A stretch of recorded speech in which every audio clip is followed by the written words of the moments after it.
Hello children and welcome to today's story. Our story is on kindness, which is lesson 4 in your textbook. And today we are going to read this chapter together. Come, let's read this story. Every year when the rainy season comes to an end and winter is about to begin, Kashmiri vendors arrive at the city. They travel all around the city to sell their handcrafted shawl, purses, blankets, and even carpets. It's a hard life for these vendors.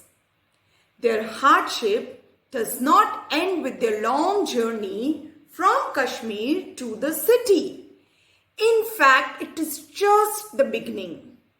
They stay at cheap hotels and roam around the city streets all day. They are bent with load on their backs. Shouting their wares, they look for buyers. Shawl, purse, carpets. I would have never known all this if it were not for a chance meeting with a couple of Kashmiri vendors at my brother-in-law's house. We were seated in my brother-in-law's veranda when two Kashmiri vendors who looked like their father and son came in.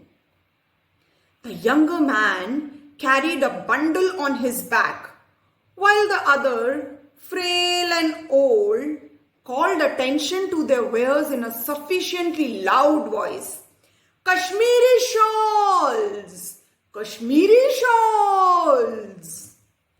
I was surprised when my brother-in-law called the vendors in. It was sure that he needed nothing from them. But he began examining their shawls and short jackets.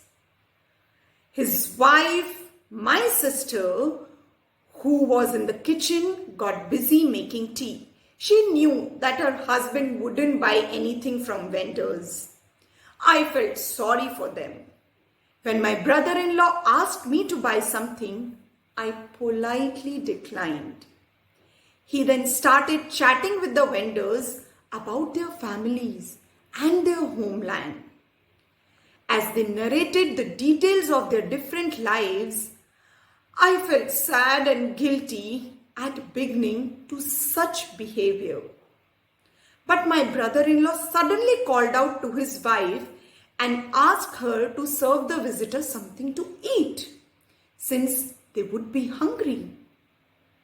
She quickly brought some food into the veranda. The vendors hesitated initially, but agreed to eat when my brother-in-law insisted. After a hearty meal, they left, promising to bring better things next year. It was then that my brother-in-law spoke to me. I am well aware of the hardships faced by these Kashmiri vendors, he said.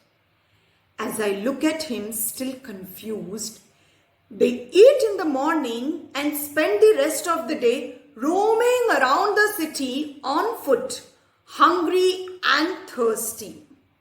When I saw them, I wanted to offer them food, but they have their pride. They would have never accepted anything unless I pretended I was interested in their wares.